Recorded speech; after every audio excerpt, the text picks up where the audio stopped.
Hello everyone, welcome to my channel and welcome back to my channel. My name is Najida and I run Cleopatra's Tarot.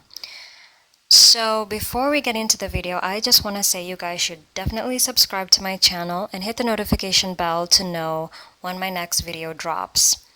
So on this episode of Souls at Midnight, a podcast where I talk about astrology, on this episode I'm going to be talking about Rahu through the signs. I did make a video on Ketu through the signs. You should check those out. And today I want to talk about Rahu, or otherwise known as the North Node. I keep forgetting that I do attract an audience of both tropical zodiac followers and sidereal zodiac. So in tropical zodiac, this point in astrology is called the North Node, and in sidereal astrology it's called Rahu. So what is Rahu? What is the North Node? Basically, the nodes are to the southernmost and the northernmost points of the moon. Alright, so the northernmost point of the moon is the North Node, otherwise known as Rahu, and the southernmost point of the moon is called Ketu, or the South Node. So the mythology goes that the gods of Hinduism were churning the Milky Way, churning the milk of eternal life during creation, okay? When they were creating the world and all the planets and stuff, they were churning the milk of immortality called Amrita. And only the Devis were there, only the gods were there, so that the gods can be given immortality. So a certain demon saw what was happening and shapeshifted into a god so that they can look like a god and get some of that immortality juice, okay? It was a whole setup, it was a whole trick. But the moon and the sun, called Chandra and Surya respectively, saw what this demon was doing and basically snitched on them. And then the Lord Vishnu he cut off this demon's head and split it into two parts. But when he did this, he realized the demon had already drank the Amrita, so it was immortal. So even if he has beheaded the demon cannot die. So the demon had now a head without a body, and then the other part of him was a body without a head, which turned into Rahu and Ketu. So Rahu is the head part, and then Ketu is the body part. So this very interesting myth will tell you a lot about the character of Rahu. Rahu being the head without a body explains a lot about how this asteroid behaves in the birth chart, because everyone has a Rahu. Okay, just go to your birth chart and you will see it. In your birth chart calculator, you will see it. It might be called the North Node or the Node.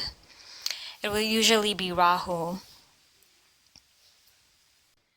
Okay, so everyone has a Rahu and a Ketu.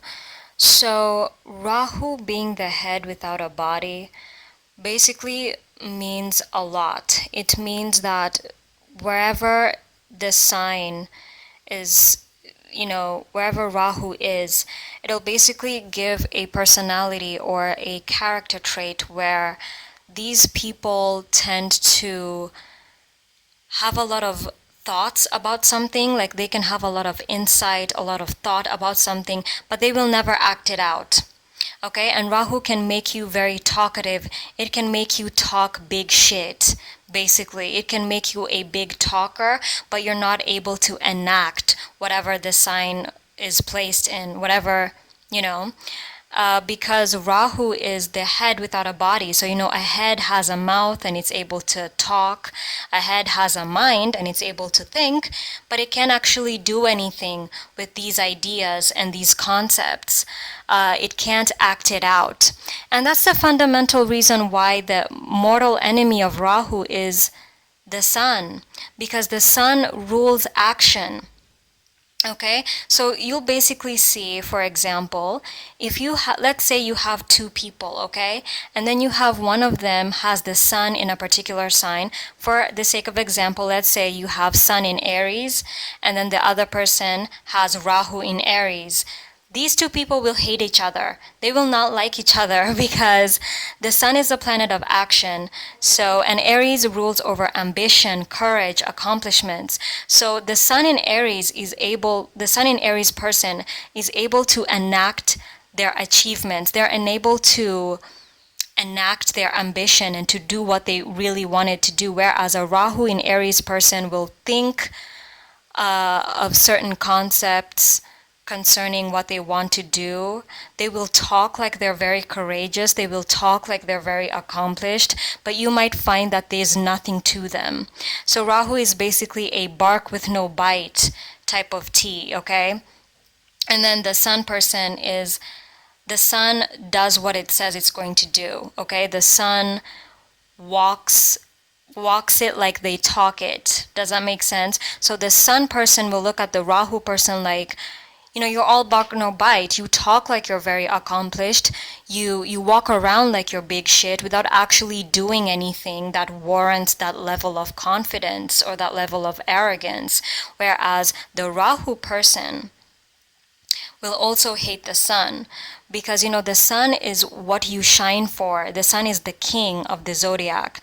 So Rahu will feel like, when I accomplish things, when I do things, I don't get any recognition.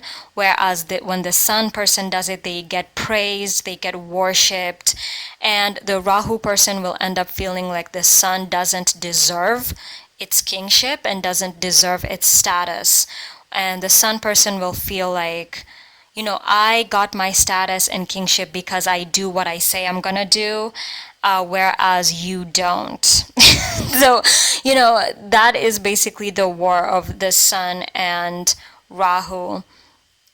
So, yeah, I just wanted to drop a video on what Rahu is, and in my next video, I will talk about Rahu through the signs.